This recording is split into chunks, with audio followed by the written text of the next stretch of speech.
Welcome back to another GTN Coaches Corner where we answer your triathlon questions. Just send them in, use that hashtag GTN Coaches Corner, drop in the comment section down below here, and we'll get back to you. Right, first question from X Einstein.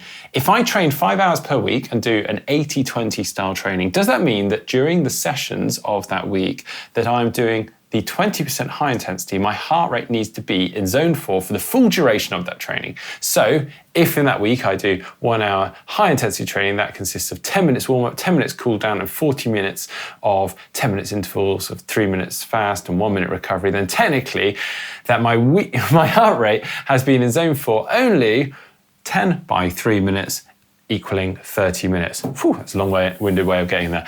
So does that full hour count as high intensity training and thus count as the 20% of the 80-20 training, or should I only count the 30 minutes of that high intensity training? No. The 80-20 training model isn't based on a minute-by-minute breakdown of your workouts, but more importantly, is the 80-20 model right for you?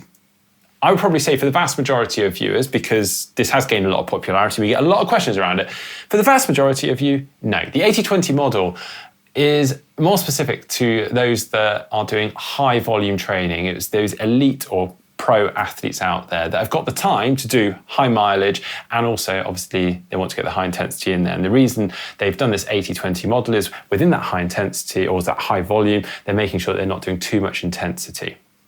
Okay.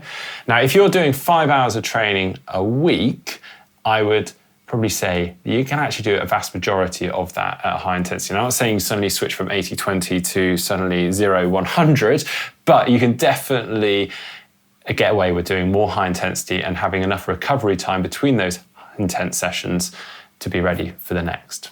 All right, next question from Raphael Wolf 1461. Swimming is the sport I like the least, and during the off season I usually stop swimming altogether for a few months, picking up around 4 to 5 months ahead of the race season when I try to put 3 sessions per week. I know that consistency is important in general, but how much am I losing by stopping completely for a period? Would I improve if I kept 1 to 2 sessions per week throughout the off season and stayed with 2 sessions per week also during the build and peak phase ahead of race, instead of trying to compensate with more sessions in the last month? Simple answer is yes. You would improve much better and quicker in your swimming if you just kept some there, even if it's just 1 swim per week.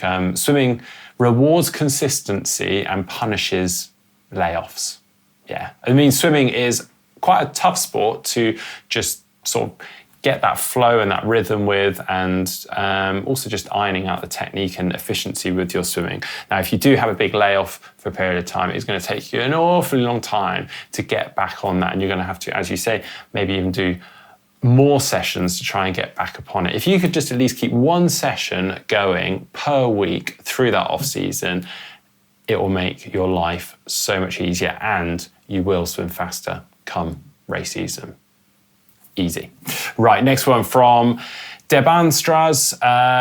In the winter months, I train a lot on the indoor cross trainer. I try to train at the same heart rate as when running outside. Of course, you don't have the same physical load on the body, but do you have the same cardiovascular effect, for example, with zone 2 training, or should I maintain a higher heart rate on the cross trainer? Now, if your heart rate is the same as when you run outside, then in theory, you should have the same cardiovascular training or cardiovascular effect from that.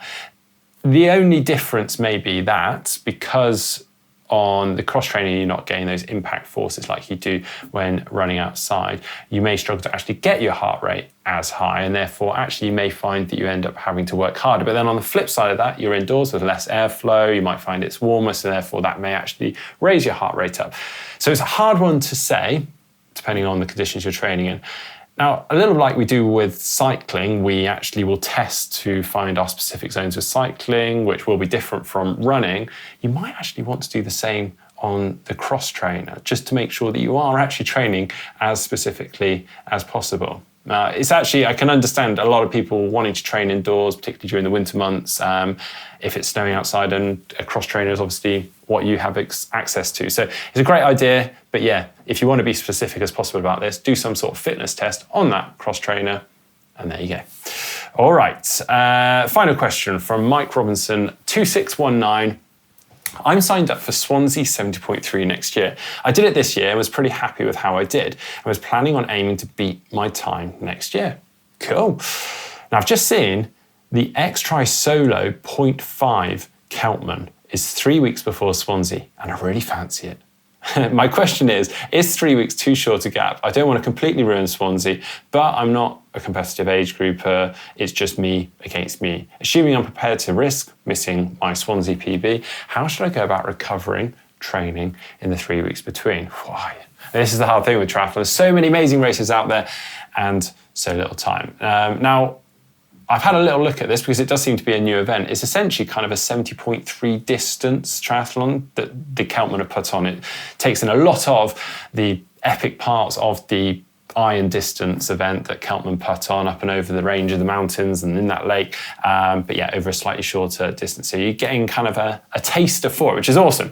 Now we think you can do this, but yes, recovery is absolutely paramount on this. So what we would suggest is as soon as you've done Keltman, you're finished with that, you want to get moving as quickly as possible. And that will feel quite hard initially because you're going to be quite sore, but as soon as you can, get on the bike, get swimming, just get your body moving. Maybe you want to keep it sort of low intensity, low impact. Swimming is a good option for that. And then as you recover and start to feel better, then start increasing the volume. Again, nice and slow at first. And then in the middle of that 3 week period, you would probably want to just take a little bit of a rest period. Give your body time to just catch up, recover, so take a day off, maybe a couple of days off, just a few easier days. And then in that last week or so, leading into Swansea 70.3, you can start your taper period, which again will be low volume, but you will still want to include some high intensity sessions or some sessions that are just going to prime you and get you ready, get you firing on all cylinders ahead of the race, and